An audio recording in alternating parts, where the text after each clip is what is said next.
Freedom of এক্সপ্রেশনটা খুব জরুরি এবং উইদাউট জাজিং, এটা আমার কাছে মনে হয় সবচেয়ে বেশি। আমি যদি আমার মেয়েকে কনস্ট্যান্টলি বলি যে তুমি কেন এইটা বললে, ও আমাকে, ওরা যে এখন যে জেনারেশন, সেই জেনারেশন কিন্তু আমাদের তুলনায় অনেক স্মার্ট, তাদের সামনে পুরো পৃথিবীর দুয়ার খোলা। হ্যাঁ, সো তারা কিন্তু আমাদের কাছে অনেক কিছু শেখাতেও পারে, সেইটাও আমাদেরকে মানতে হবে। আবার নতুন প্রজন্মকেও এটা মানতে হবে যে আমাদেরও অভিজ্ঞতার কিছু দাম রয়েছে।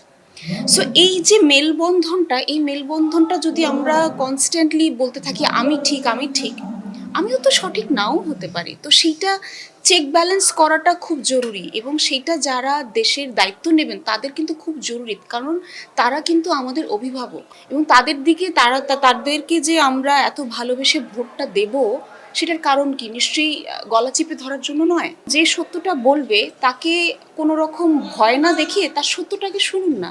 সে তো কিছু একটা বলতে চাইছে, তার তো সে বলার অধিকারটা রয়েছে না? সো সেই বলার অধিকারটা যাতে দেয়া হয়, এবং তাকে প্রথমেই একটা ট্যাগিং করার যে থাকে না, যে তুমি অমুক হয়ে গেলে, তমুক হয়ে গেলে, সে একজন দেশের নাগরিক হিসেবে সোচ্চার, সে কথাটা বলতেই পারে। কিন্তু তাকে যদি আপনি কনস্ট্যান্টলি ভয় দেখিয়ে রাখেন, সে কিন্তু তার কোনো কিছুরই বিকাশ হবে না, না মানসিক বিকাশ হবে, না দেশের বিকাশ হবে, নাকি কোনো সাংস্কৃতিক বিকাশ হবে।